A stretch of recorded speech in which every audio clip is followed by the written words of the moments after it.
This is what happens when someone takes your idea and leaves you outside, and why we can't let it happen again. Please Call Me isn't just a story of loss. It's proof our ideas are worth billions, not peanuts like we've been led to believe.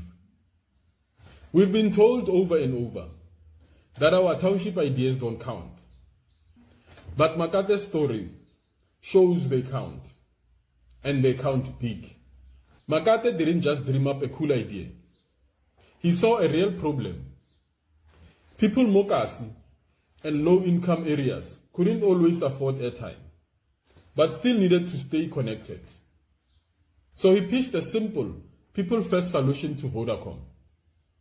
Let users send a free Please Call Me message to ask for a callback. It wasn't just smart. It was life-changing for millions of people. Behind every great idea is a person like Makate.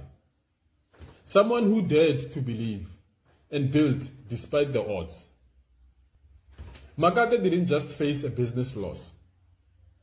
He felt the sting of being overlooked. A feeling many of us know too well. And here's what breaks the heart. The idea succeeded because it solved a real township problem. But Makate was left out of the success. Imagine if that never happens again. Imagine a township where our ideas aren't stolen, where our voices ring louder and clearer. That's exactly why the township brains must exist. To help township entrepreneurs solve problems we know best, create solutions everyone loves, and make sure we own our place in the success.